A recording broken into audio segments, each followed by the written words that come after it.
Ladies and gentlemen, welcome to the home of Bearded Games. The following broadcast has been rated not suitable for younger viewers or those of a sensitive disposition. For those of you still here, sit the fuck down and shut the fuck up.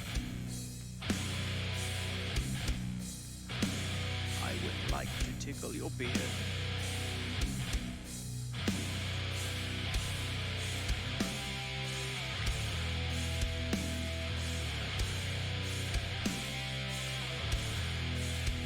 I want to run my hands through it.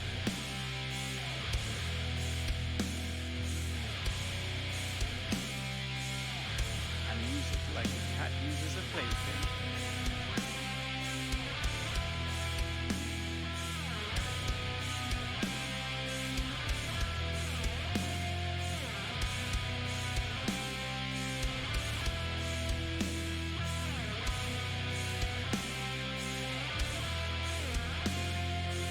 I never knew you were so terrible at this game.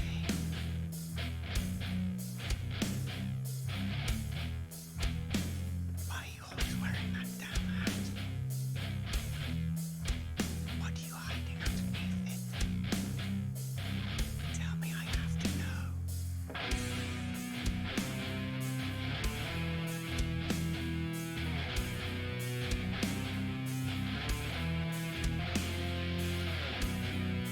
I outsourced this to China.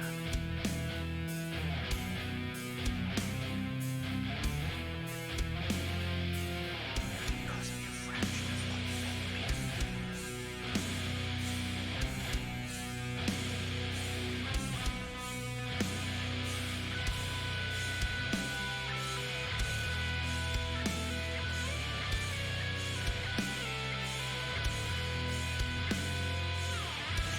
play a game over a tree.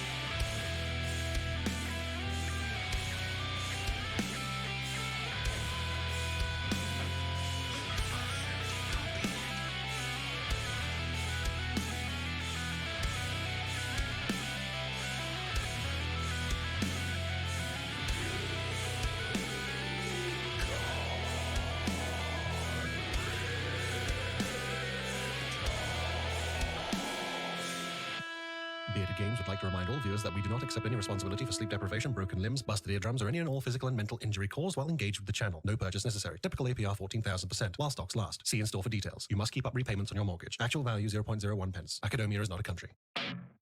Bird. Hey, what's up, guys? Oh, hello! Okay, I'm here. Did my intro. Got that shit out of the way. Excellent. Welcome, guys. Hey. How is everybody? Very, very good. Eating again. And considering how Hey. much I hear you talk about eating, you should be like so much larger. Like, Well, I what- usually try to grab something before the stream starts, but that drive-through was just completely unmoving. I was there for like 15 minutes at least. So once again, we're joined by they can't see, I'm gonna wait until we get Chris in here to change scenes. So I actually added TIE fighters and snow speeders to my little stream avatars program. So Oh, we'll just man. stay on this screen for a minute here. Man, I used to use Stream Avatars when it first came out, and there was just like nothing extra to like add to it, and it was such a resource drain like at the time on my older PC.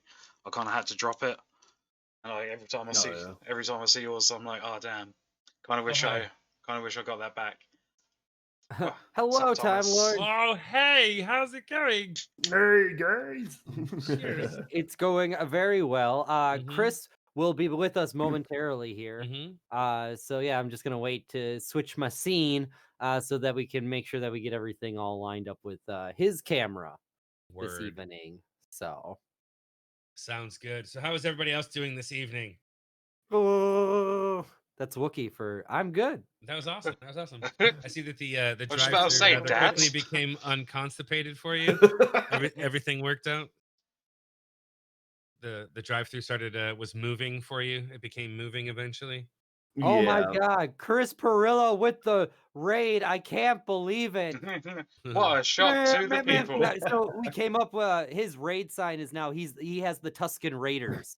So whenever he raids, he's got the meh, meh, meh, meh. That's fantastic. Here, you know what? I will switch so that people can't see us do that because that was too good not to show people. So like meh, meh, meh, meh, meh. Gotta love it. Fun fact about that: they only filmed the Tuscan Raider moving the staff up, and then they actually rocked the film up and down to get that framing going. Which is So both to get fantastic and the lazy. extra R movement in. So Yeah. hello, Chris. You've been Tuscan raided. I have been Tuscan Whoa. Raider. I You're like that. here. I like Whoa. that. No. You know, I cannot take credit. That's all. That's all. All goes to Joe. Meh. I mean, it was perfect. I'm like, I've been, I have been, his, trainer. I've been his Yoda on this Twitch experience. You have, because I have And- no idea what the hell I'm doing with Twitch. Right. Am He's I taking on it. Twitch? Yeah. It's not this YouTube is anymore. Mixer. Yeah. I was gonna say, wait, I thought this was Mixer. Yeah, I What's was going gonna on? I didn't know what's going on. Where's our Microsoft contracts? My God. Guys, you're all wrong. It's Facebook gaming. Get it right. That's so gaming. So I just interviewed Brian Volkweiss on my channel, who's the CEO of Nacelle, I think, Productions. They do the Toys That Made Us in a Toy It's an Story 8-part review. documentary series about the toys Toys that we that all made- share. Exactly. The classic creations that See, last for generations. You know the lyrics. I didn't know the lyrics. I was like, I knew the tune. But we were like showing like some of the things that he showed me one of his thrifting scores, and I pulled out one of mine, and I guess I buried it. I found, this was a few months ago, I found these figures thrifting. These are the droids, vintage droids figures. Found them thrifting at Value Village here in Oh Seattle. wow. Wow. All of them That's for fantastic. like $5. Crazy. That's- And I never had them. I never, like, at all. Like, I did my complete, I've got my vintage run in the baseball bat cases from Michael's up there before they started selling them with the LED strips inside. But I never went for the droids figures or Ewoks figures. And now they're outraged. I don't want to start because I can't get Vlix, so I don't even want to try.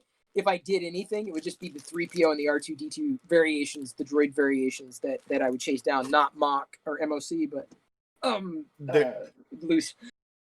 There were some figures that I found at a thrift store as well that were some older Star Wars figures, and they were the ones that came in those like they used to do those comic book packs that had a figure in with them as well.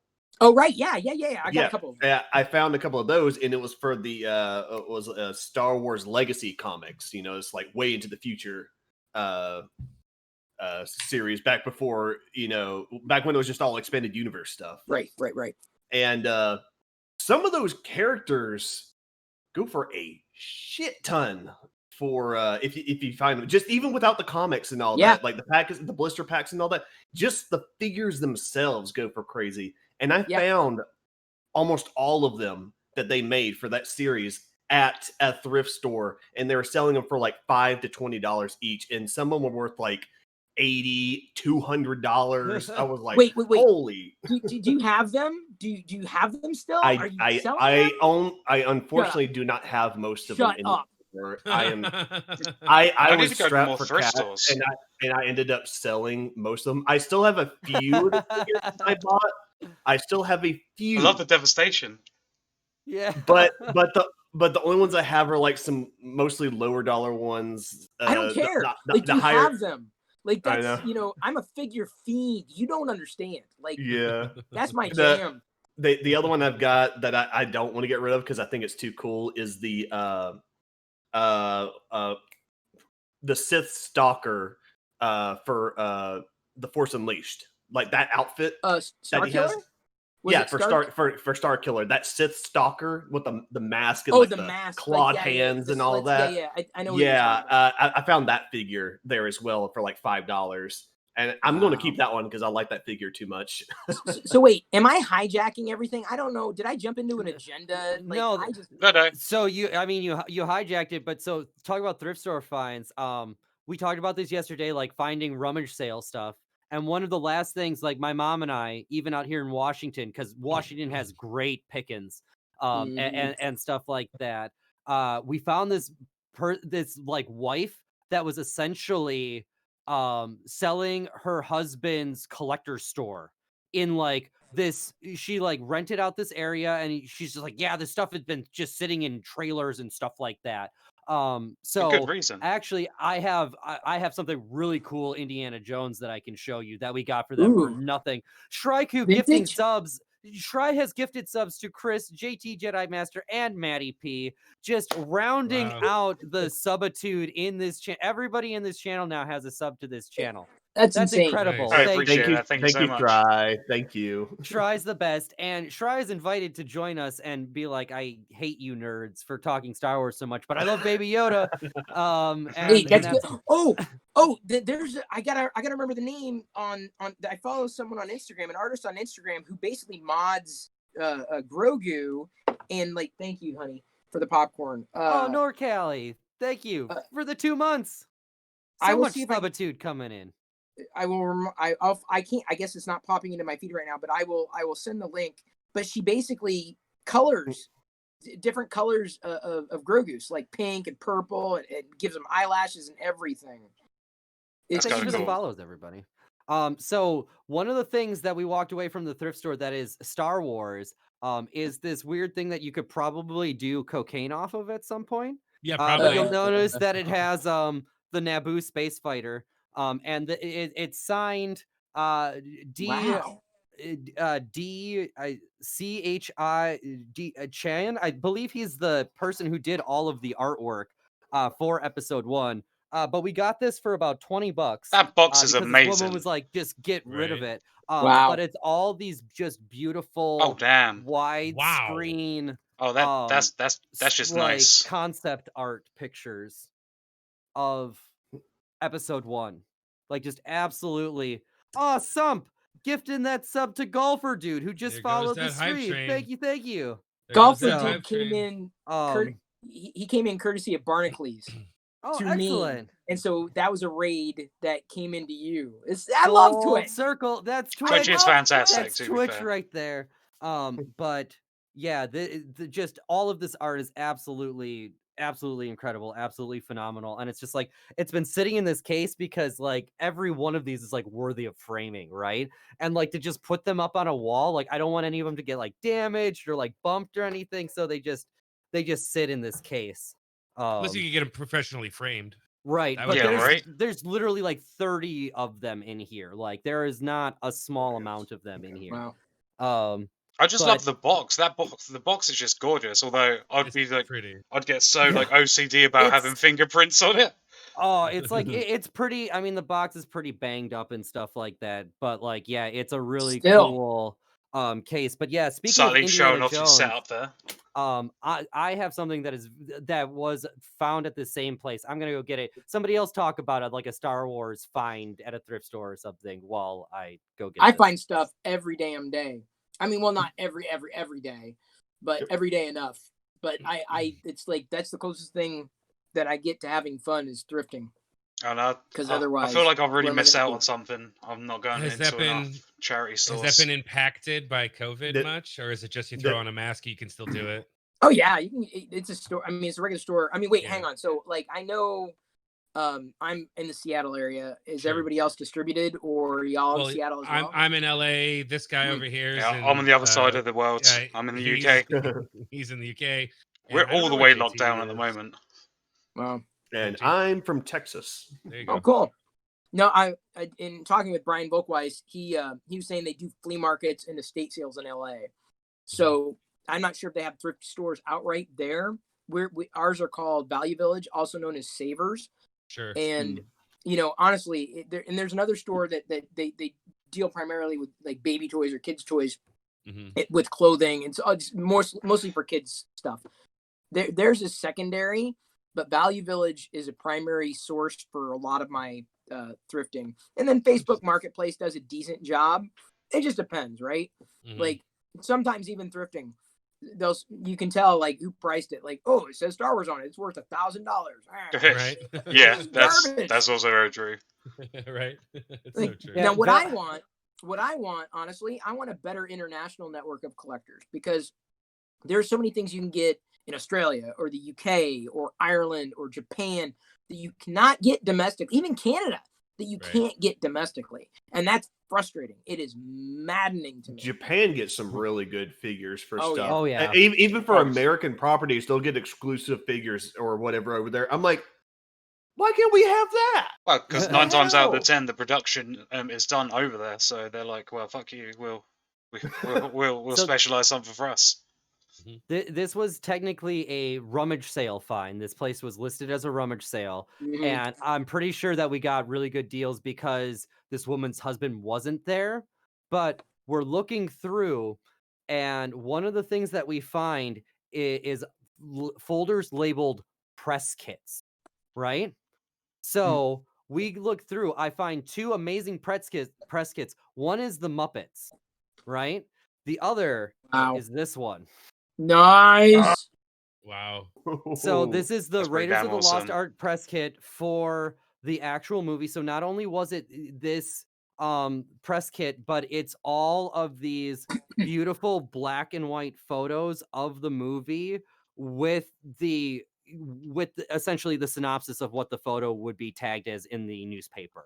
That's right? incredible. Like the wow. so it's That's pretty like amazing. Indiana Jones, Harrison Ford prepares to outwit the ancient plan to protect the priceless gold fertility goddess idol of the Chopin warriors and Raiders of the Lost Ark. And so And- these are all of the photos that like were supposed to be used in the newspaper, like in pristine condition with the tags for how to label them still attached to each one of the photos. That's incredible. It is so like. And what did you same pay thing, for there's- that? I A paid fraction of what it's worth. $30 for it. Yeah, fraction of what it's $30 worth. for it. Nothing. But Yeah, just right. absolutely beautiful pictures of Wow. the movie. And so it's everything that a newspaper writer would need to be able to report on Indiana Jones. So it's got the synopsis of the movie, it's got backstories on Lucas and Spielberg and like how they came together, and they really loved the old serials of yesteryear and wanted to capture that in a new movie. Like it's absolutely like such a cool piece, that was designed to be like torn apart, right? Like this wasn't designed to be kept this well. Right.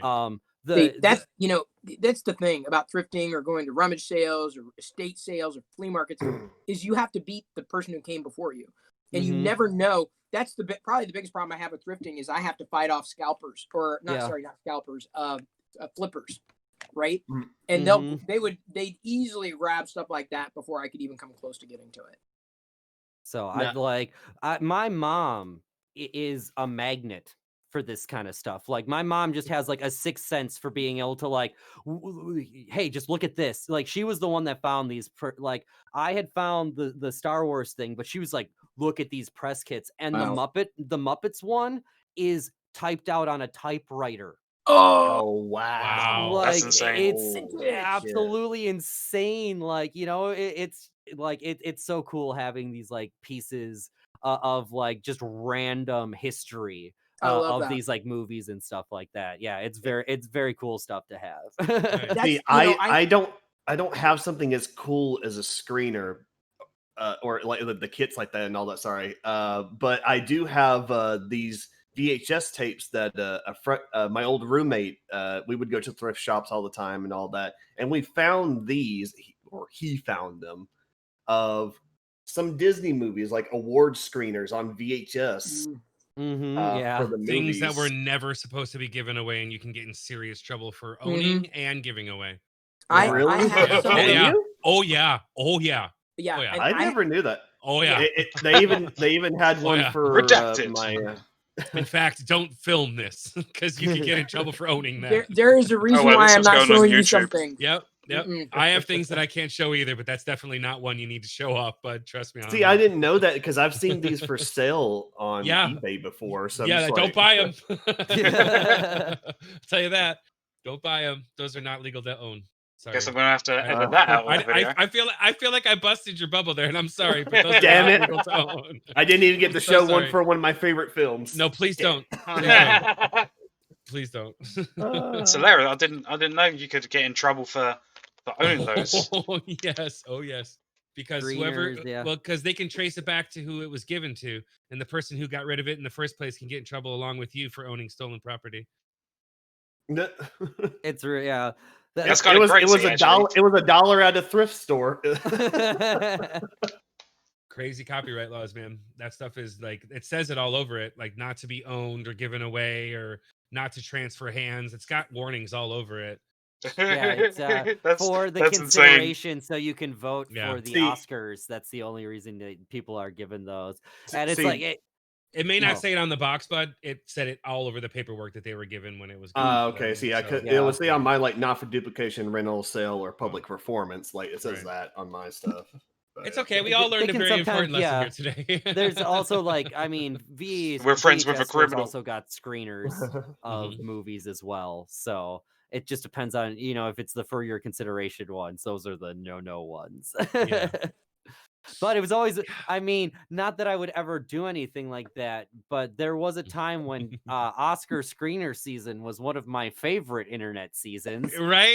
You know, The Pirate because, Bay. yeah, all those hard to find Oscar movies are all the movies that still like had only come out on a limited release, all of a sudden found their way to being seen. But With high def quality too. It's crazy how that worked. By the way, Right. I'm feeling naked. I'm the only one who doesn't have facial hair right now. I shaved off my mustache a few weeks ago. Well, see, This is- I had a lot more hair right before this. I actually shaved about a week ago. It's fine. Honestly, just remember, it's not about the beard on the outside. It's about the Doesn't beard on the matter if you have inside. the beard on the outside. as Action, long as you Action got a Hank, beard Dexter on the Laboratories, inside. season 2, episode 1. It's a JT good quote went, for you. JT went from Nandor to Nundor. It's unfortunate. He did. But before we got into the thrifting, what kicked that off was that you had Brian on from the Toys That Made Us, Right. and I didn't want to say this actually in chat to him, but I hold him personally responsible for all of these Ninja Turtles back here. Shut up. Oh my God. I 100% do, because like I had gotten that monkey off my back, and then I watched the Toys That Made Us episode about Ninja Turtle toys, and like my nostalgia like meter like was just like Just flipped went off. on, like, well, and then NECA just started putting out like the high quality like toy line ones, which is what the toys that I dreamed of as a kid. Like I just wanted sculpts that looked like the actual Ninja Turtles, and now they're just gorgeous, like gorgeous sculpts of the turtles. So I bought those 4, and then they released the Turtles in Time Turtles, and I was just like, well, I gotta get these because that was like my favorite Turtles game ever. And it's like, well, now The best Shredder's Turtles game, out, and definitely. Super Shredder's out, and Toka and Ray's are out. I was just like, well, I might as well buy the fucking arcade game now. And now there's that is the same. Darth Vader. There's one Darth Vader back there that started it all, and that was it. Like I'm dead. It's a steep slope to like fall down. Oh, that's it's why I was never ending. lucky that I had already lost my job when I watched that show, because I have such a desire to buy every He-Man toy that I possibly fucking can. You have no idea. Like that was my entire youth, was He-Man toys. If you go to my parents' Yeah. house, that Castle Grayskull and Snake Mountain still chilling in my parents' basement. I want it all. I want it. You probably haven't. I've thrifted He-Man figures, pretty good prices too. I mean, I've got quite an array thrifted. They just issued new retro style He-Man figures. I've seen them at Target, and even including today. And I don't know, when I saw them, I'm like, oh, these are pretty cool, like super articulated. But I looked at them, like, they're so close to the vintage ones. Like, unless you wanted to pose them and it's that retro kind of feel, I don't know. And I felt differently about He-Man than I might have G.I. Joe or Transformers or Mask or Star Wars. But yeah, I've had a chance to get the newer ones, and I'm like, no. See, and that's why I don't do the 3.5-inch scale of like Star Wars. Like I would much rather get the, if I'm gonna pay for them, I would much rather get the old ones. Like they're just a little too similar for me to like want new ones. Right. But that's the thing. So if Hasbro does it right, they'll make new figures that they never made, but in the classic style or the vintage style. That I think that I'd be interested in. Like when Kevin not Spacey, not Jackson, Kevin Smith releases the Masters of the Universe Yes. So many series on Kevins. Netflix. Yeah, I know. I'm like, what? Which damn Kevin?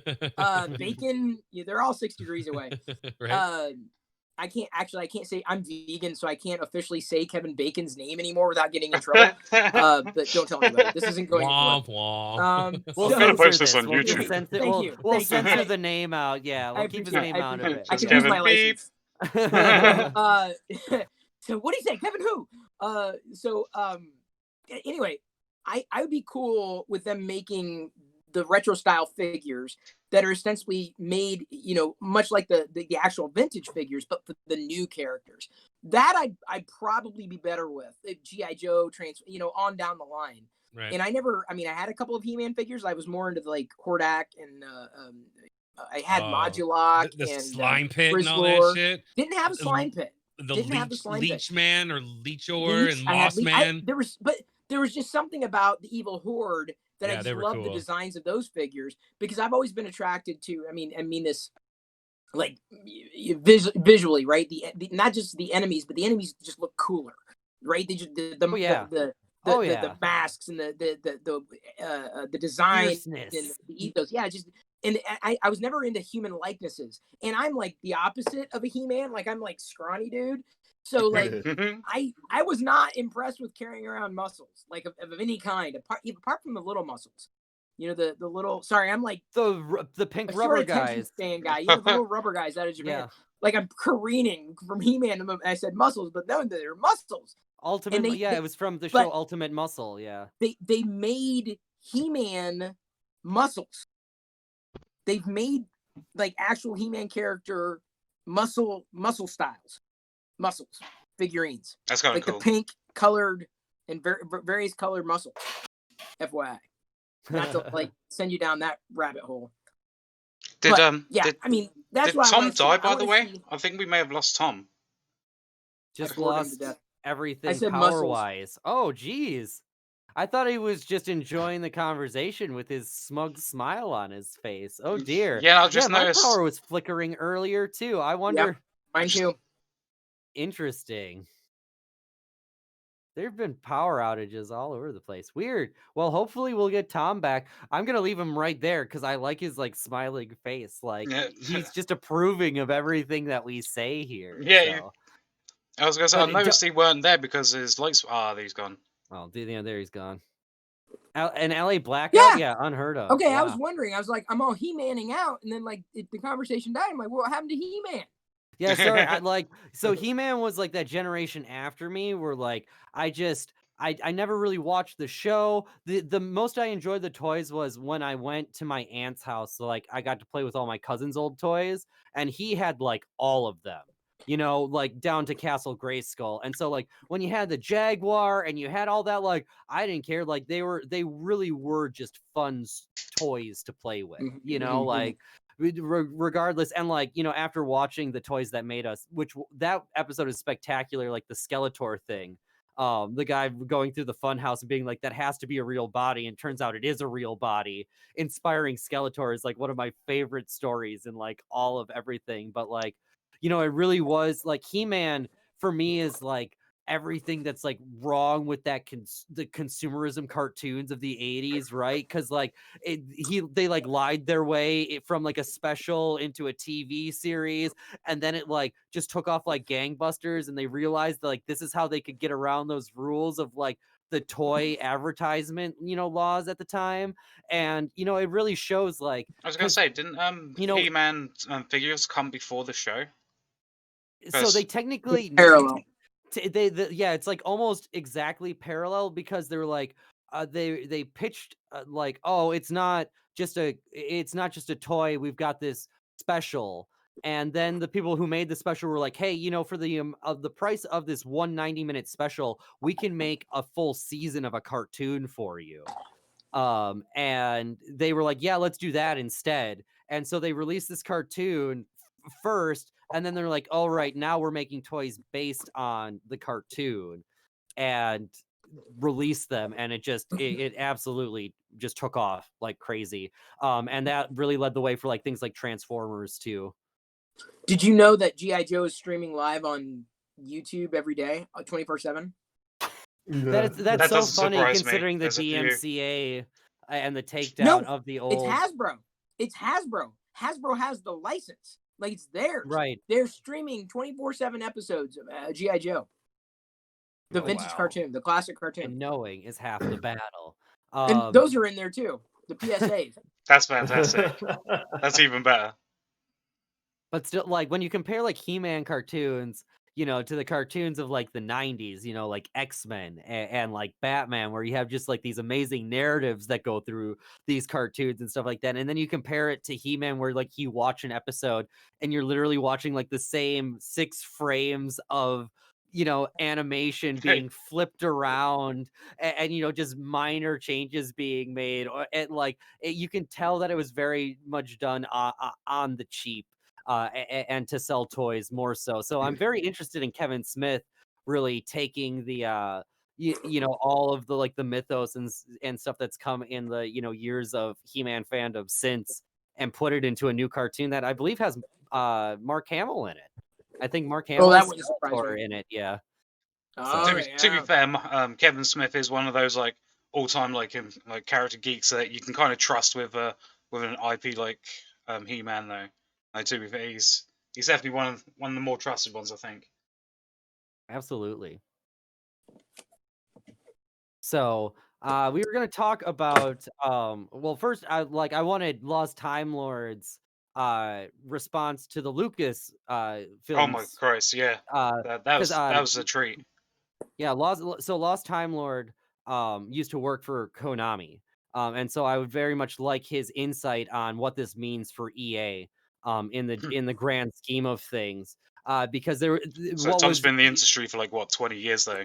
He's been in the industry for 20 years. And his most recent job was director of QA for Konami. I think that's what his full title. So I remember him being very specific. It's director, my friend. I didn't do that. Yeah. I didn't do that like 6 years of college or whatever to not have that director title. Thank you very much. But yeah, no. So he knows his way around the industry, and like I like the trailer for Indiana Jones was interesting for a couple of reasons, because one, we didn't see EA. I mean, this isn't, you know, but this isn't Star Wars. This is one of the few other, you know, Lucasfilm, you know, franchises that they can immediately mess with. Bethesda is making it along. So Bethesda is the producer on this, essentially the way that EA is usually the producer on Star Wars games. Machine Games, and then, right? Machine Games is the company that is actually making the game, and they know a thing or two about punching Nazis, because their recent games for Bethesda are the Wolfenstein games. Okay, so they've got some Nazi ties.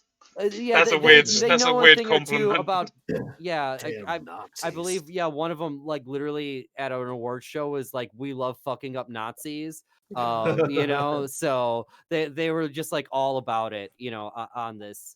I kind of feel like Nazis are the perfect enemy, like, though. Indiana Jones, the original Antifa. Yeah, right. You know, like Nazis. I hate these guys. And so I hope we get some, you know, a more mature Indiana Jones. Like, yeah, let's see him once again taking on some Nazis. I saw that it said it was an original story as well, so it's going to be something. An original story. Well, but if you think about it on that front, sorry, and I know you want to continue, but on that front, no, this is the most reasonable way of keeping Indiana Jones alive, because Harrison Ford's done. Like, this is it. And I don't think they're going to reboot. I don't think they're going to continue. Like, that's it. So the only way to keep Indiana Jones going is video games. Because other than animated, like 3D animated, and I don't know if we're quite there yet with that in Indiana Jones, that level for fantasy, I could be wrong. But video games make the most amount of sense right now. Well, maybe an animated classic at some point. Wasn't Indiana Jones 5 announced though? I swear I remember seeing a new movie. It has been announced. Yeah, Indiana Jones 5 has been announced, and so that's what he says when that's it. Like, we're not going to get one after 5. After that. So there are very strong rumors that Chris Pratt is going to be picking up the hat, and I really don't want that, like, at all. Like, I like how that rhymed, though. Keep him. Yeah, I would. Yeah, I didn't notice that until it like came out of my mouth. But I just him as a person, I'm not a big fan of. Like Star-Lord is quirky, but like I very much do not want to see, we were kind of talking about this last night, Chris, where it's just like the same stable of people Yeah, getting yeah. getting to play in these universes. It's like, no, Yep. give us somebody fresh. It's Give kind of us like the it's kind of like the somebody. rumors with Robert Downey Jr. potentially playing Thrawn. Ron. It's Yeah. like it'd be cool to have the such a large namesake to like bring that extra audience through with Downey Jr. But he's not Thrawn, It's like No. it's like there are a Yeah. thousand other characters, not including the person he was like voiced by in Rebels, who does Yeah. a Well, fantastic job of. Mickelson. Lars Mickelson. Yeah. Yeah. Which So he's an Michael Chin, I'm not on-screen sure. actor as well too. So Yeah, he is. and yeah, he actually has a little bit of the looks of the character. Yeah, I don't know. I think Honestly, Benedict Cumberbatch I think he'd do well because he would make a better Thrawn than I think he made a Khan personally. My oh, absolutely. my Yeah, personal yeah. choice for Thrawn, like back when watching Rebels and stuff, and we were just like kind of like what's your like fantasy like casting? My choice would have been Matt Smith, who was one of the No, not for Thrawn. No. you're not seen some of his stuff in like The Crown and stuff. He's I like him he does quite a lot of good on stage like performance stuff, and he can be pretty I'll have to severe. see. Yeah, I'll have to see him in more because okay, maybe I'm biased. No, I understand. Matt Smith's the Doctor. It's like that's Tennant is my doctor. Tennant is my doctor, and like no one has come close. No one. I had to tune out with Capaldi, and I've yet to really pick it up again. I just couldn't. I couldn't do it. Like if we got this out of the way before Lost Time Lord came back, you might have had a word or two to say about this. I love what Deke just said about Indiana Jones. It's better to have a serious actor being humorous than a comedian trying to be serious. Indiana Jones 5 could do better than Pratt. And that's exactly it. Like he would be a bumbling, quirky guy first instead of this cool, calm, collected, that the person that gets love you written on, eyelids to him, right. Like, that teacher first, and then like, oh, when it comes to these quirky situations, he just has enough humor, just like Harrison Ford, in real life. But as far as casting Thrawn, I would love to see them go the route that Quentin Tarantino went with Inglourious Bastards, and find somebody who was like really well known for doing like a certain thing, but like just hadn't really broken to movies yet. So, Waltz? Christoph Waltz, yes, Yeah, he was known for doing like TV and stuff like that, and Quentin Tarantino found him. Like, I guarantee there's somebody who's done like British television for the last 20 years that would just like that hasn't had a chance to like really transcend that like over the pond barrier and like get his name out there enough to get like larger roles. That is just like that could Charles easily Dance. kill it. I know he was in Game of Thrones and stuff, but that's a goddamn classic British actor. That Who? Charles Dance. He plays Jamie and Cersei's dad in Game of Thrones. Oh yeah. Oh yeah, I can see him as Papa Lannister. Oh he yeah. was just I watched him in the movie Mank. He plays Rockefeller. He plays JD Rockefeller in the movie Mank, who Mank is about the person. It's absolutely phenomenal. And the greatest scene in the entire movie is Gary Oldman plays Mank. And what's his name? What is his actual name? Daddy Lannister. Daddy Lannister. Oh, Charles Dance. Charles Dance, is playing Rockefeller, and Gary Oldman is like just breaking down everything. And by the end of it, it starts off with this full dinner party, and people get uncomfortable and leave. And by the end of it, it's just like the two of them staring at each other. And it is like it has been some of my favorite cinema in the last year. And that's Netflix, right? That's Mank? Netflix, yeah. I haven't seen it yet. So yeah, Gary Oldman. Charles Dance, definitely a much higher rated actor. It's like, yeah, he was good as Tywin, but like that just scratches the surface of like how much he's actually touched. And that guy is like, because I've been watching a lot of stupid panel show, Big Fat Quiz of the Year and stuff, and they'll get Charles Dance to read like excerpts of like reality shows biographies, and you got like Charles Dance talking about, I went and got a wax today, so I'm feeling very sexy, and you've got but his delivery is just so. It's just so like so good. Shakespearean Yeah. almost, with that proper in that tone that he had, that almost Christopher Lee kind of tone that he has. Yeah, exactly. And he's the stare. He's got that goddamn glare that like makes you feel like you're in trouble, even though I'm 31 and I live on my own. I feel like I'm gonna get in trouble. You know, I'm waiting. Absolutely. You know, it's like the whole when you hear your full name being called and you know something happened. It's just like that's the type of like fear that he instills, like true fear, but also like genuine personal like fear. So it's like Charles Dance. I was like, especially if we're going via the actual storyline, because obviously Fron will be like 30 years older at this point and like old and haggard. So someone like Charles Dance would really fit that bill, because he was already kind of like in his like prime, like 30, 40 sort of age during the Rebel series. Yeah, so but do we know how Chiss ages though? Really? Chiss age similar to humans. Is that legend? Is that Legends or is that canon? Well, yeah, that would be more Legends. But saying that, Filoni and Favreau know how to pick and choose what part, because they plucked the Chiss back out of like irrelevance, and yeah, I think the idea of Chiss in through Legends and stuff, so they're very similar to humans, but bar maybe 20, 30 extra years. Like normal death is like 130, 140 maybe or so. So they're mainly humanoid. So like but yeah, an elder.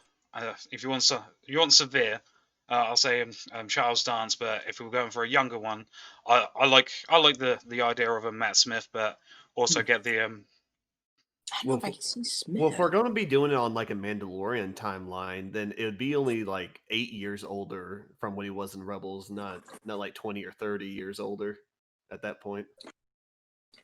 Yeah, no. I don't. Yeah, no, because I'm thinking of at the beginning. Like, I'm thinking Clone Wars timeline. Ignore me. yeah. It's a lot to keep. Yeah, it's a lot to keep going. It's like end of. It's like, oh yeah, no, Rebels after Clone Wars. So it's right. No, that's time. See, even as Star Wars fans get mixed up with the timeline. Oh yeah, all the time. It is. Yeah, it is easy to do at this point. Yeah, that's what happens when we get all these shows released out of order on their timelines. And now they're starting to like pick and choose small pieces from Legends to bring it back. Which I do like. Like, it get the good stuff and bring it into canon. That's awesome for me. Oh, just the fact that they introduced Typhon. Yeah, that was the big one to me. I fucking love that they actually introduced that. As someone who played like the KOTOR online game and has read a lot of the books and all that, I love that they actually brought that back. And then I also liked they brought one of my favorite ships into canon, which is the TIE Defender, and they put that in Rebels, and I was just like, still waiting for the Outrider. Still, like, I know they kind of show it. I think it's in like people say that it's in like the special editions, like it lands in Mos Eisley. Yeah, it does because that got confirmed, and they even had a display at I think it was Star Wars Celebration that had the Outrider with like other ships on like a big display. Yeah, what it was exactly.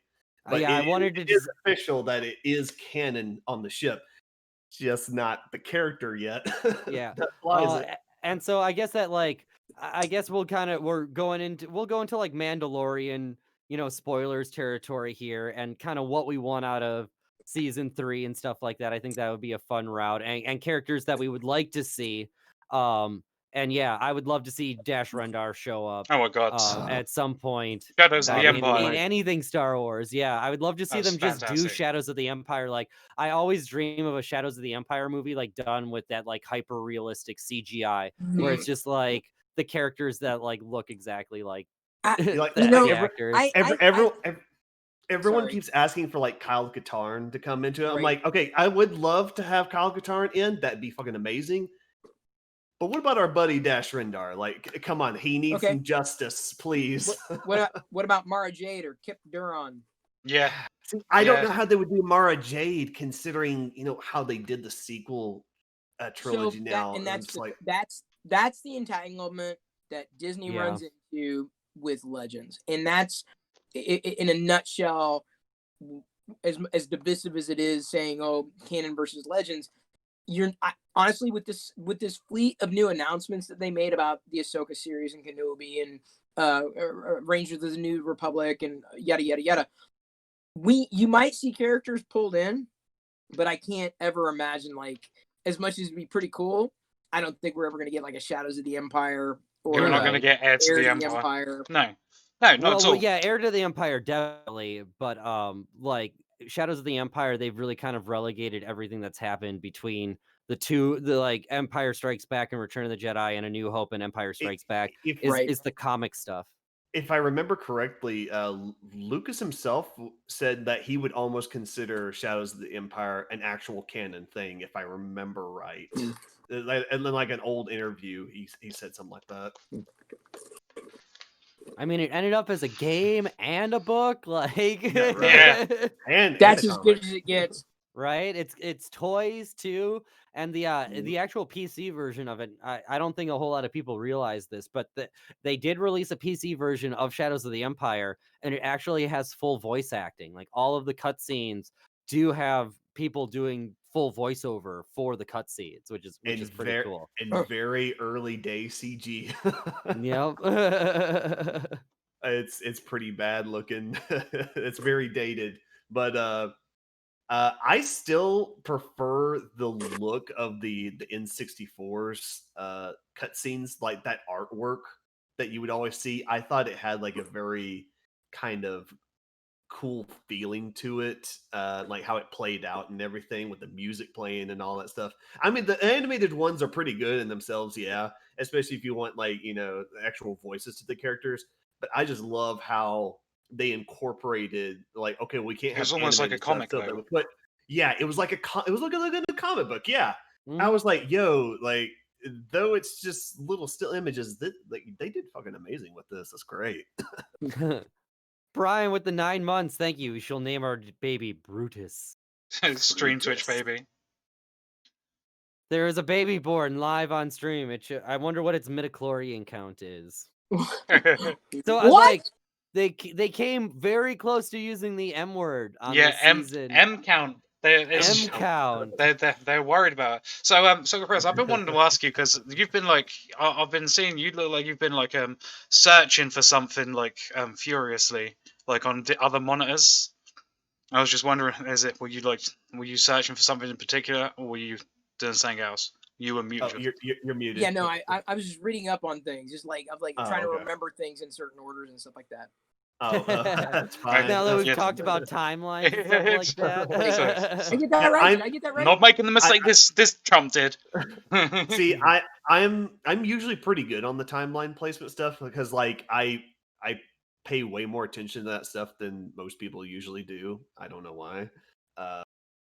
However, like that's how you find if that's how you find fun in Star Wars, that's how you find fun in Star Yeah. Wars. You know, Like I've it always has something for everybody. Yeah, that's like I've the always beauty been, of Star Wars. like when it comes to stuff that's like very stretched out with a lot of things, I always consider myself a lore whore.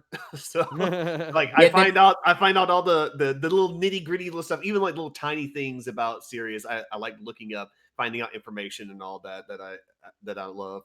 But then And I I- also tried to focus on a lot of timeline setting stuff, so I make sure I got that all set up.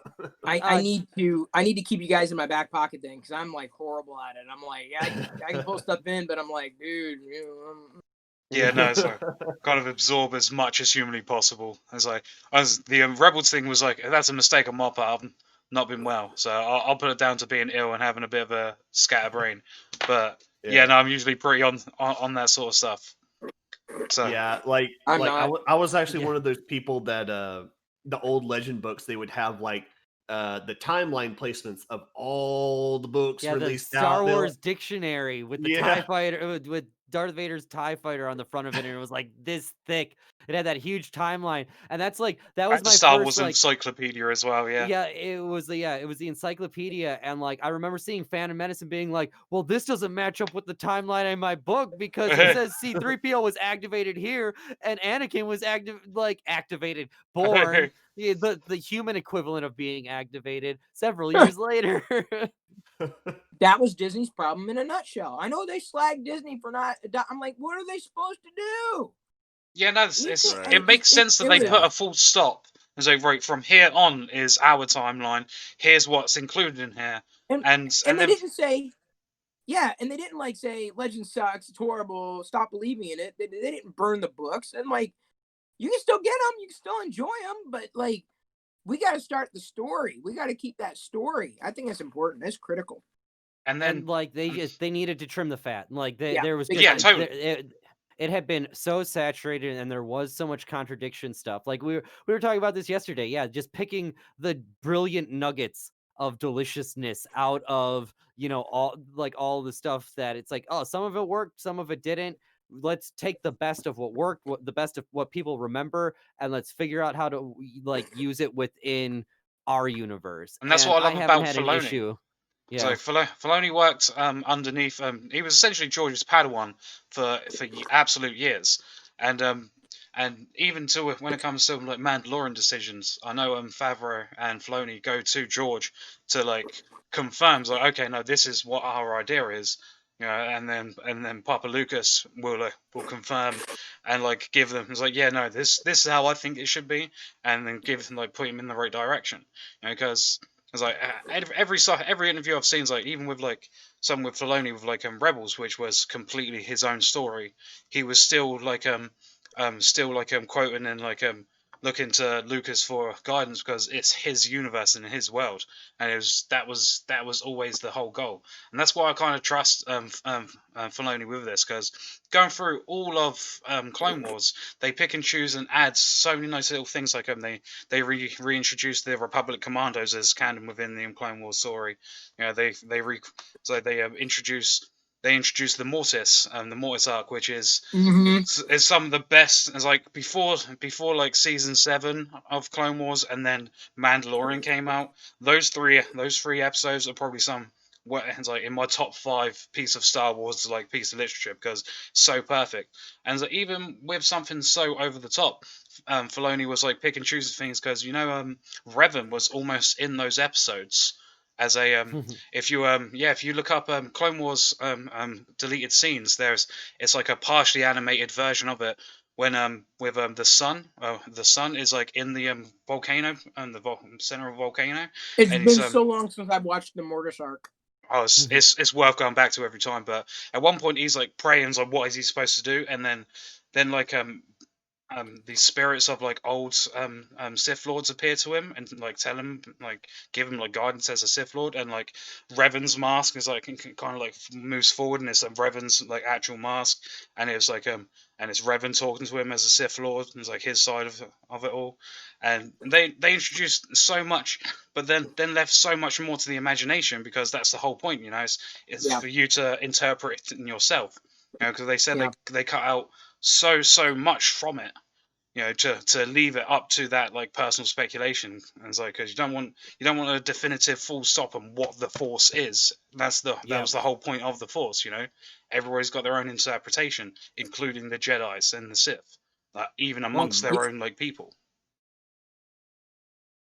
Yeah, I had a chance to meet Dave Filoni. So when I was checking in, when I did Galaxy's Edge, like the day before launch, I was invited down as a so-called influencer. I don't know what the hell that means. I apparently influence people to buy Star Wars shit. I was going to make an Instagram joke, but I'll stop. I was checking in to the hotel, and I'm like checking in, and we're talking back and forth, and all of a sudden, I out of earshot, I hear Dave's voice, and I know. Oh my, yeah, you know Dave's voice. Like, and I turn slowly. I'm like, holy! He's not wearing his hat, but I'm like, no, that's not Dave. I'm like, And so the clerk checking me, I was like, okay, dude, do you have like something that I can use to like? I had a pen, but I wanted something that was like physical, like that wasn't just like a brochure or some crap, whatever. And so she gave me something. I'm like, thank you. So I said, excuse me, you don't know who I am. Huge fan. He's like, oh, he's really nice, really gracious. Of course he is. Talked for about 5 minutes because we were both getting checked in at the same time. So he had to wait anyway. So he was kind of a captive audience. But I didn't want to annoy him. I played it cool and everything. But I told her, I got to tell you, I'm a little more excited for The Mandalorian than I am episode 9. Like, she's like, it's all the same family. It's all this. And I was like, but he was so nice. He was so cool. So I got Dave Filoni's autograph on a plastic kind of like a gift card kind of thing. Man. Yeah, met him. Man, I wanted to like you when I met you. Yeah, but so I also met that day, that later that morning, Alden Ehrenreich. And the funny thing is, Jedi, my daughter, loved watching the Solo movie. So I had him record a little video. It says, "Hey Jedi, Alden Ehrenreich, Han Solo, blah, blah, blah." So I got this short little clip of him. And it was pretty cool. So I posted that to social. And then Lacey Gillerin and a few other people on Twitter, podcasters, Star Wars, folks, said, tell them about Commander Shepard, and this is my favorite stream on Twitch TV. I'm like, I did kind of, but not really. I was like, I'm sorry. Maybe if I see him thanks again, for the sub, Andy Rod, dude. But then later on in the park that day at Galaxy's Edge, in the Droid Depot, there was Alden Ehrenreich. So I said, hey, I don't want to bother you again, but I want to make sure you see this. There's a movement, make Solo 2 happen, hashtag on Twitter. He's like, oh yeah, my agent was telling me about that. Like, yeah, it's pretty cool. So I was like, okay, so then I showed him the hashtag. He knows it exists. And they were like, the excitement. It was so cool. It was so cool. That was a good day. That was an amazing day. That sounds like a fucking day. I really wanted to like you, but just the Dave Filoni comment, it's like, yeah, it's like oh yeah. Oh, no. I'll go. Okay, I'll go one step further. I've been in the Star Wars YouTube channel. They brought me the StarWars.com. Yeah, on the YouTube channel, they did a live stream, and part of it was getting people in the Maker YouTube MCN to come and do things. But I was the talent that was brought in, flown from Seattle to SF to do in the Presidio on Lucasfilm headquarters, unbox the new The Force Awakens Millennium Falcon live on the Star Wars YouTube channel. God. Oh, let's see. So it was, the video's still up too, man. Let me tell you, my heart nearly leapt out of my chest. It was just so nerve-wracking. But yeah, that was a career highlight, right? It was downhill from there. That's so amazing. Oh god. So can I tell you something about that toy, the Force Awakens Millennium Falcon? Hell yeah. That thing spoiled the movie for me. I knew immediately that Han Solo was gonna die the moment that toy came packaged with Finn and Chewbacca. Like, because Han Solo, like Harrison Ford had always talked about how he wanted to die in Return of the Jedi. Like, he was done with these movies, and so like that's why they froze him in carbonite, right? Because they didn't know if he was going to be back. Exactly, yeah, and so he was going to die in carbonite, and then be a fight for the cause. And so I'm like at my Fred Meyer. And they have the new Force Awakens, Millennium Falcon. Dude, thank you so much for can I see it because it's like high on a shelf and I can't get to it because I'm like Hobbit. Didn't mean to ignore. And I pull it down and I'm looking at it, and it's the toys that come with it are Finn and Chewbacca, and I'm like, why do these? Oh my god! And so I'm just like, oh, I know what happens. He ends up having to die, and so sure enough, 7 months later when the movie came out, it's like he fucking dies.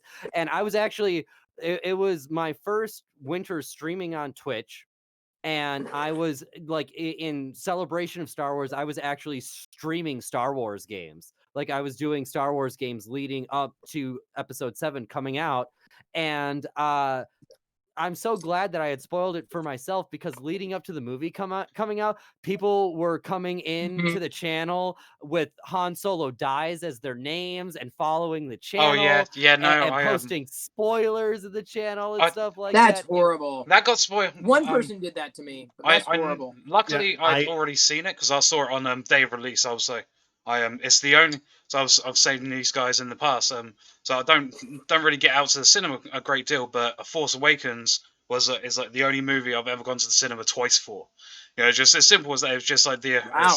It's like I don't do cinemas much or anything like that, but like the Force Awakens I had to, and I saw it like on I think in the cinema we saw it, and we saw it on its third screening, like the complete third screening or something. So we saw this, and then like the next couple, I remember a whole bunch of people in my stream got it spoiled. We were playing, of all things, golf with your friends.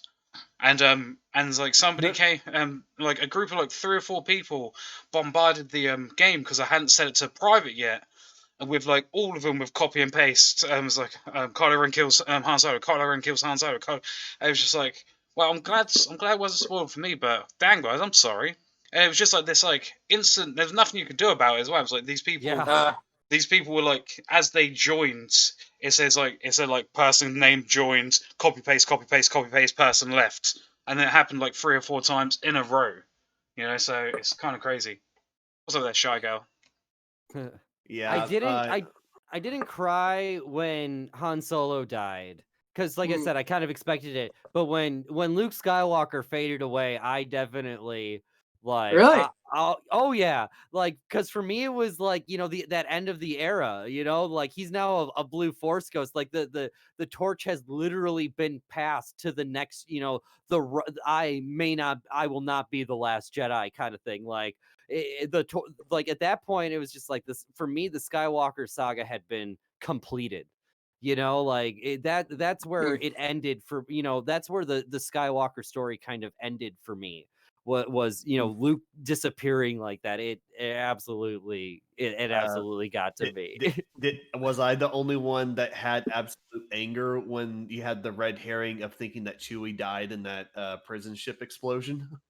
Oh, I am. No, I was like, no, that's not how he goes. No, it's like if Chewie goes, it's like that was going to be like next level legendary. The way Han went, you know, it's like he. You know, I was going to fucking quit and leave that movie right then if it had been confirmed that he died in that explosion. I'm like, no. I wish they would have. You are not going to kill him off that way. My girlfriend You did lose it better a little bit in the seat next to me. She was like, and I was like, calm down. It's like we didn't see. It's like great movie, the greatest movie trope. It's like we didn't see the death. The death didn't happen. Yeah, exactly. Calm, you know, your Star Wars loving tits, and sit down. I gotta use that phrase with my wife. She doesn't love Star Wars, but I'm still gonna say that. So I'll play the only movie I think I ever wanted to walk out of, like for real, was Independence Day. And it's not that I didn't enjoy the new one or the original.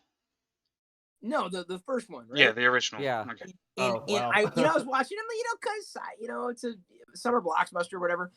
But the part that just really kind of like, what the okay, we'll make a virus on a Mac and upload it to this alien mothership. Like, dude, at that time you couldn't even get a Mac to talk to a damn PC. How the hell did you can program a Mac application and then upload it to the mothership? You can't even get it to the computer next door. I'm like, that's it. I was like, are you kidding? And people had to call me. I gave it a cold. Right now? I gave it a cold. I was done. I was ready to walk. I'm like, dude, no. When Harrison Ford sheltered himself inside of a lead refrigerator and was blown, you know, across the map. That didn't bother me. Oh my god, that bothered me. Like a pile of goo and the hat should have just sluiced out of that refrigerator. Like, oh my god, I hated it. I hated it so bad. I loved Kingdom of the Crystal Skull. Kingdom of the Crystal Skull. I loved it. I mean, it's an interesting theory, but like I didn't have the same visceral type of reaction until you take something in the real world that you understand, like, and it's ostensibly fantasy. That's believable. Is it a stretch? Oh, absolutely. But like programming on a Mac to interface with an alien mothership. Come on. I love how bothered you are by this. No, I don't buy this. I watched the movie still. I'm like, it just like, I can't believe they did this. And like, I'm done. I saw Independence Day 8 times in theaters. Wow. Like I love the spectacle of that movie. Like especially at the time, like I love the explosions. Man, I loved Fresh Prince. I've actually been watching Fresh Prince again. And like, man, welcome to Earth. Punch an alien in the And that's face. what I call like, Close Encounter. oh, guy, like, I mean, yeah, it's no, but it was a good movie. I mean, Yeah. I loved the movie, but it was just that yeah, it was so ridiculous to me. Like I'm like, yeah. Fighting aliens, completely believable. I know, Uploading a that's what I'm virus saying. with a Mac, ridiculous. But you understand what I'm saying? Because could that happen? Sure, I believe it. You could not do that. Like, it was too logical for me. I'm like, you can't tell me you're fighting aliens, believable, but interfacing a Mac with a PC, you just know that you can't. It's just This not. is my You favorite don't do movie that. hill I've You- ever seen you someone can't die in. do that. Like I'll take that. this. I'll take Data getting his throat wrapped up with an alien tentacle and the alien talking Believable. through his throat. Completely. Believable. I mean, I don't know what how alien like bio cannot- works. You cannot, and still probably.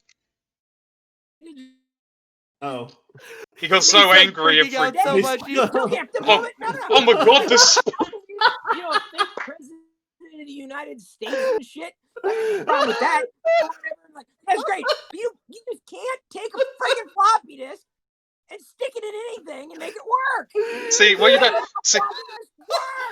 see what you don't understand. What was so good about that rant? What you don't get about that rant? What was so good about that? Your camera froze a little bit, and then for like 4 seconds, it just sped up, and you were just like on hyper rant. It's like that was a goddamn spectacle. Thank you so much for that. Goldblum is hacking the stream. He's like, you do not talk bad about Independence Day. I will hack this stream right now to prove my hacking skills. Who said that? Oh, me? It was just that was the only time. The only time I was just like, dude. Can someone get that clip so we can tag Chris on Twitter with that, please? Oh shit! Oh my yeah, God. someone please clip that. Yeah, like you can do everything. Like, that's the thing. Like, if it's in fantasy, and other people do this too. Like, there's a guy, Phil Plate. He's an astronomer, and he goes by the handle of the Bad Astronomer. Bad Astronomer. I met him eons ago when I hosted a TV show, and we've pretty much been friends ever since. But he would watch movies and basically say, yeah, like he was Neil deGrasse Tyson slamming movies before Neil deGrasse Tyson was Neil deGrasse Tyson. So Phil, the Bad Astronomer, who's an amazing person, you should absolutely follow him if you love science and you love astronomy. He had like a book out, and it was basically like, these are the things that they do wrong in movies. So I can understand, like you know, if you're watching a movie and like a comet's coming in, like, you know, that's not. I can understand that.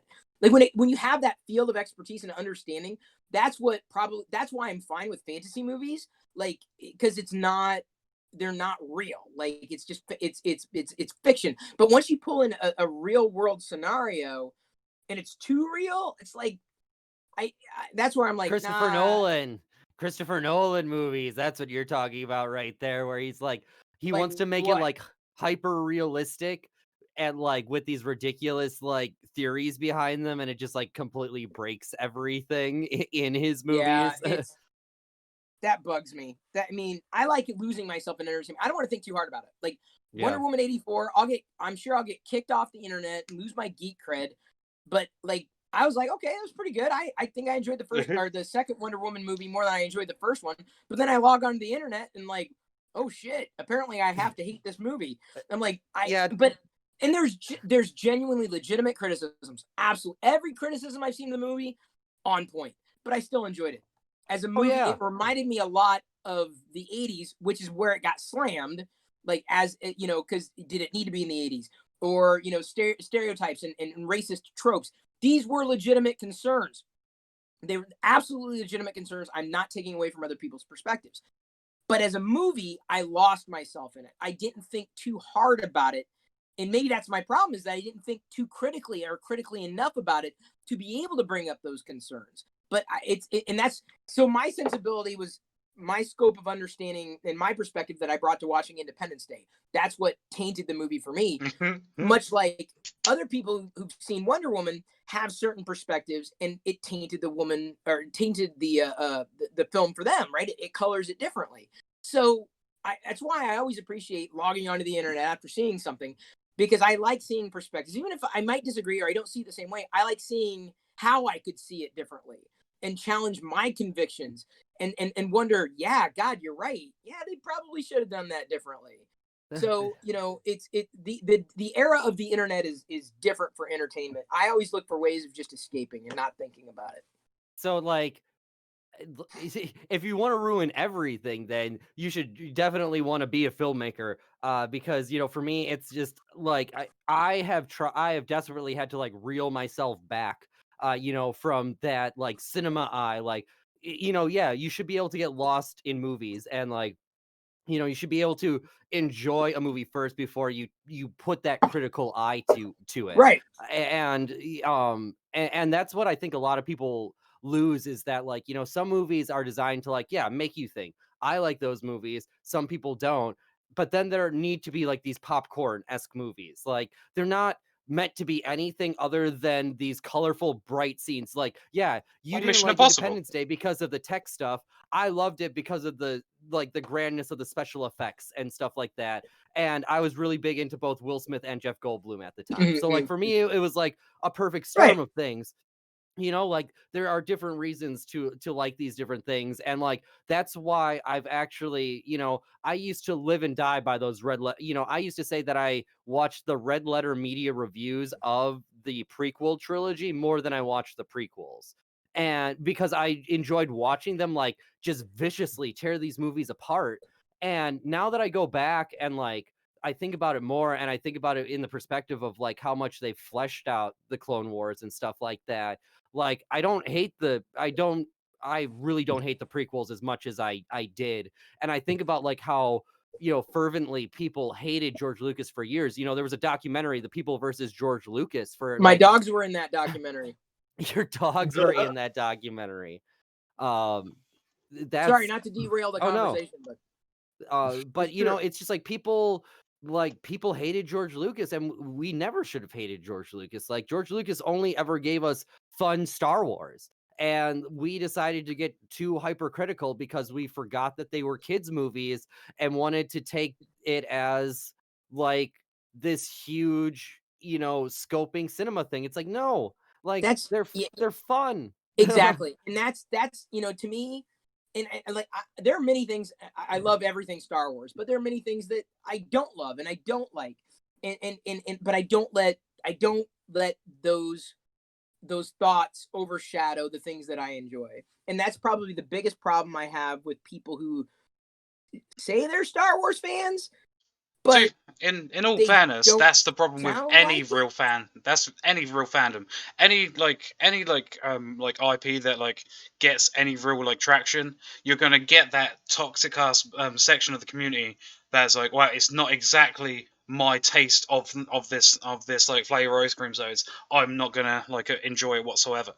You know, so it's like you've got to kind of like wade through that toxicity to like get to people that like appreciate it for it being a movie. That's the problem, is that the term that's used is toxic fandom, but I'm like, but is it fandom? Like, it's like, I get it. No one's taking away your enjoyment of the films. Like, well, it's the original trilogy or die, and you know, forget Disney. I'm like, okay, well, Disney has the IP. They're never getting rid of it. They're going to continue to make Star Wars ostensibly the way you don't like them to. If you only enjoy the original trilogy, cool, but don't. Okay, years ago, I mean, I was at one point in my life, I wasn't really happy with Apple products. I'm like, not for me, you know, PC, and, you know, I was fine. Then I got the first iPhone. I'm like, okay, this is a gateway drug. And it went on for years. And then Apple, after Steve Jobs died, Apple changed radically their software development practices, and iOS took a nosedive. So technology experiences to me are not about the hardware. They're about the software. So the software started to stink. And for years, and I was just like, when is this getting better? And I mean, year after year after year, I was just so negative about it. I just had to give up. I'm like, I'm not going to swim in this. I'm not going to deal with it. If this pisses me off, Why do I want to spend my time talking about it? And I'll tell you why people want to do that. Money, clicks, attention. And that's why. And I'm not going to swim in the negativity. There's a reason I don't talk about a lot of the stuff that I might have used to talked about extensively in the past, because I want to focus on the things that I enjoy, not necessarily, go on the internet and make 50 videos about how Independence Day was the worst movie ever because you could never get a Mac to interface with the PC. I'll move on. I'll say something. I'm like, it'll be fun. It'll be cute. I'm not going to take it seriously. I'm not out there rioting and, asking for Jeff Goldblum's head on a platter. It's how dare you, Goldblum? It's a bit of entertainment. Yeah. What's that? I'm just saying, it's like, how dare you, Goldblum? Yeah. So yeah, that's the problem with that's the big problem with the internet and entertainment, is it's subjective.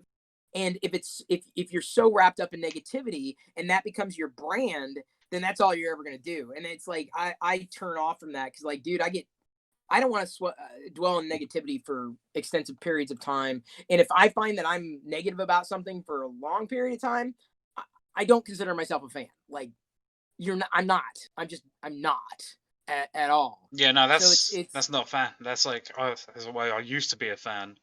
Now then focus on something that you're enjoying. So, and getting too old for to focus on the negativity. It's so grueling just to shit on things all the time. I'd rather get excited when we're getting into a conversation rather than get like annoyed and frustrated. Like, I hate all this.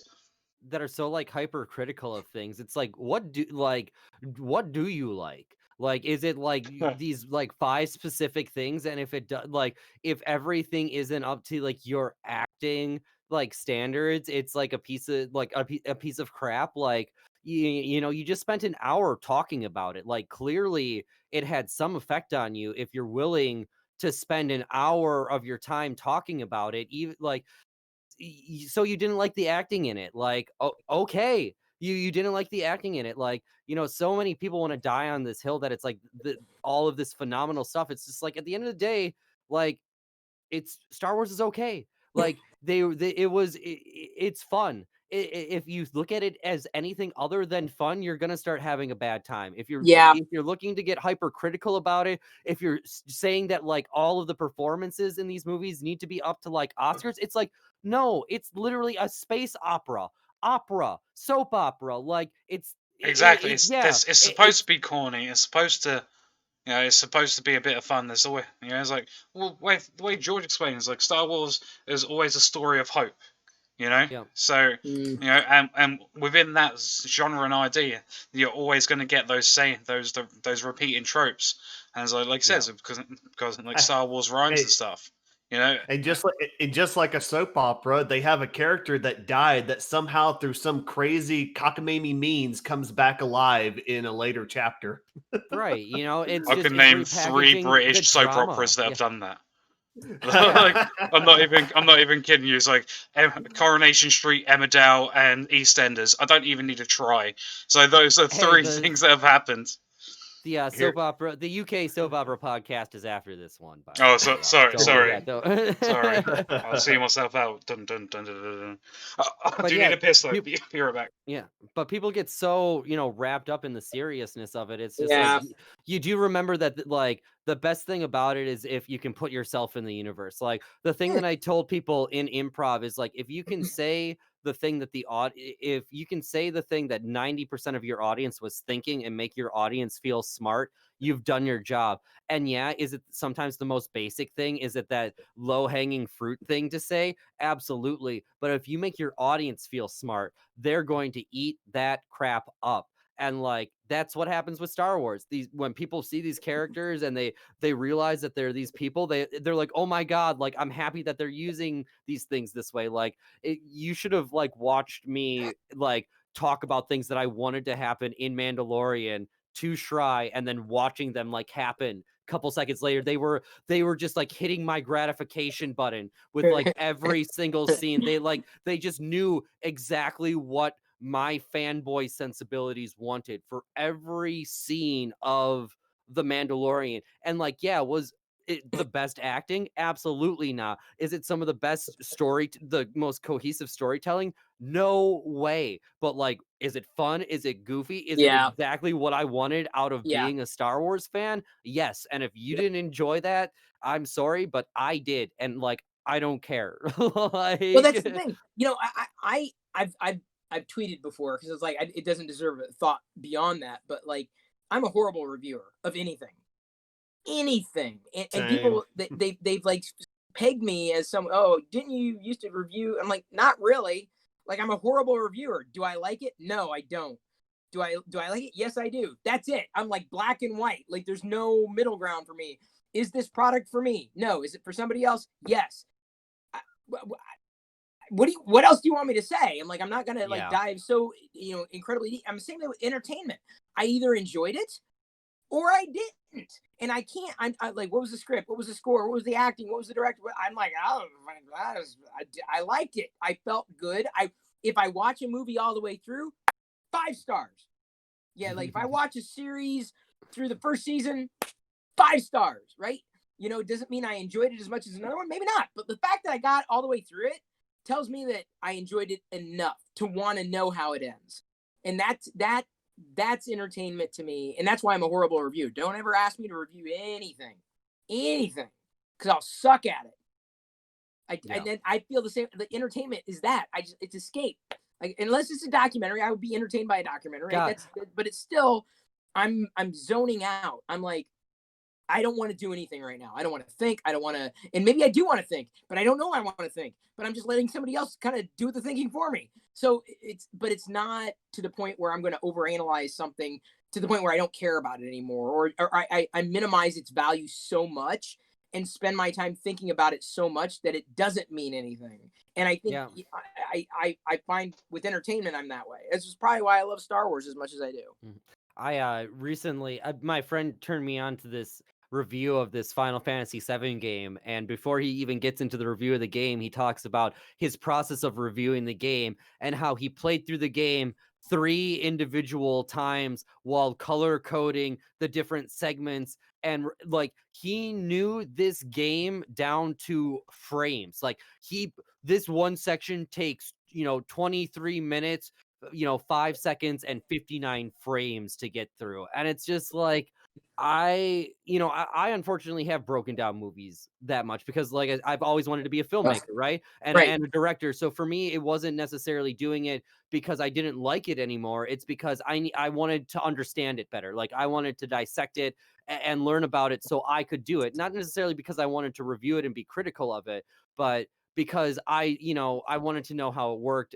And because of that, it's like, that old, trope, you don't want to see how the sausage is made, because like it completely ruins it. You don't want this anymore because of it. And it's just like, you don't, like, when you start breaking things down on that level, you forget what it's like to just be a consumer, Enjoy it, right? and enjoying it. Totally.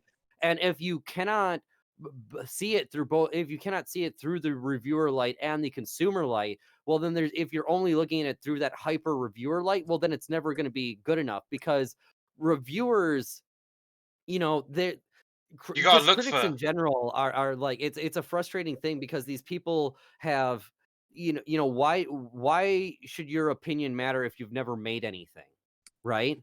Like, why should your hypercritic perspective, right? Me, I want to learn about Star Wars, and all of it, the good and the bad, because I eventually want to be able to film something in this universe someday and know what I'm talking about, right? Right. So that's like why I want to know, like, why you as a fanboy, why is your critical eye, like, if you're just setting out to be hypercritical of things, why does it matter to anybody but you? Yeah, what's your credentials? Like, your hypercritical thoughts. Like, why should we care about your opinion on these movies when you haven't actually yourself made movies, right? Like, that's half the internet. That's like right, 90% of the internet. Like, why am I listening? I don't care. Don't review who are you? You purchased the phone, or they sent it to you. I'm like, I could walk into the store and get that same. It's not same thing with movies. I'm gonna watch them. Yeah. I don't care what the reviews are. If I'm interested, I'm interested. If I'm not, I'm not. I will see. You've mentioned, Mank. That's not the first time it's been a while, but when my feed bubbles up a bit of content that I otherwise wouldn't have heard about or might have heard about, that's when I get interested. Like, oh, okay, enough people have said this that I'm going to try it. Does it always work out? No, absolutely not. But 9 times out of 10, I'm like, yeah, okay, that was a pretty decent non-recommendation recommendation. It's my feed. It's my social feed. You guys act as my filter. It's true. So what are other people talking about? Yeah, no, that's it's a viable way to like kind of consume that. To be fair, so what are other people enjoying? And again, it's like you say, it's like entertainment is subjective. So it's like not everybody's going to enjoy the exact same content in the exact same way. Right. Exactly. So it's like subjective to the core. Speaking of subjective, I've got to subject myself to going to bed because I got a work day. I was just gonna say that this is probably a great place to wrap it up because JT also has work in the morning. I day can jobs. keep going if I need to. I can usually go to about 1 o'clock before anything.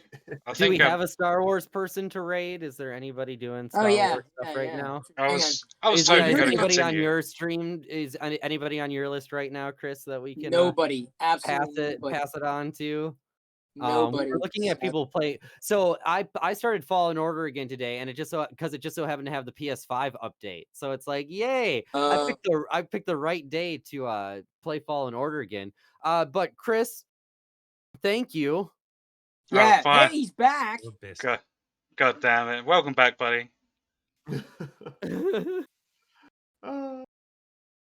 Does he know he's back? It might have just popped him in here.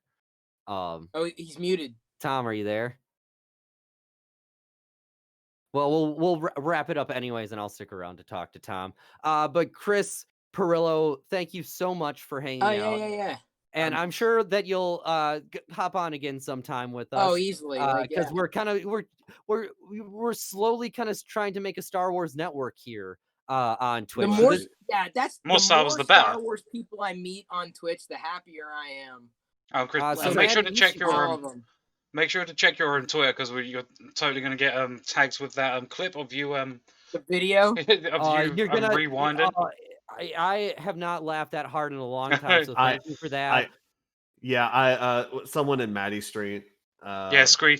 I'll post the clip into your into your chat, but I will tag Chris in Twitter with it. Yeah, I put it in the Discord, so it's there for us to see. Sorry, I was looking at all the live channels for Jedi Fallen Order. I'm not seeing anybody. I'm trying to see who we could surprise. So you got to find. It's funny. It's funny that you talk about meeting more Star Wars people. That's actually how I met Biz long time ago. I was streaming KOTOR. And after I got done with it, I was like, okay, is there anyone else streaming this? And then I saw his channel. I was like, yo, is this guy streaming? Wait, hold on. So I was like, yo, I got to throw I go on to here. And I believe I hosted at the time after I was done with mine. And then I just stuck around and then we just became friends eventually, Okay, hang on. So... Okay. Here's who you're rating. Sorry, not telling you what to do, but check this out. This guy's brick building oh wait, hang on. He's not brick building live. It said it was live. Never mind. He was brick building like an X-wing.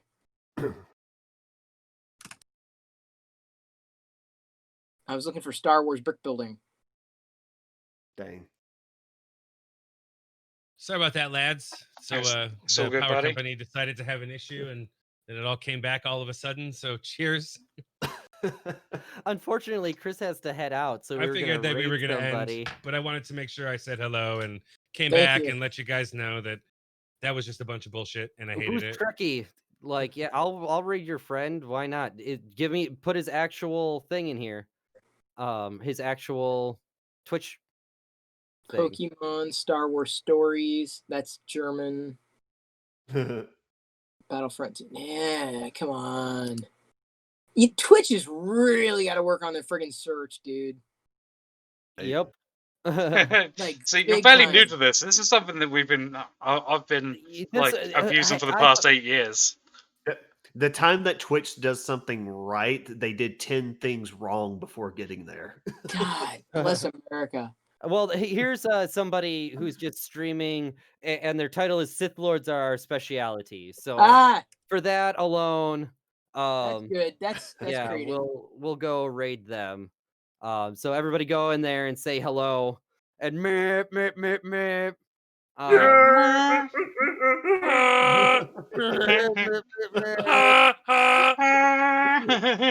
That's a good one.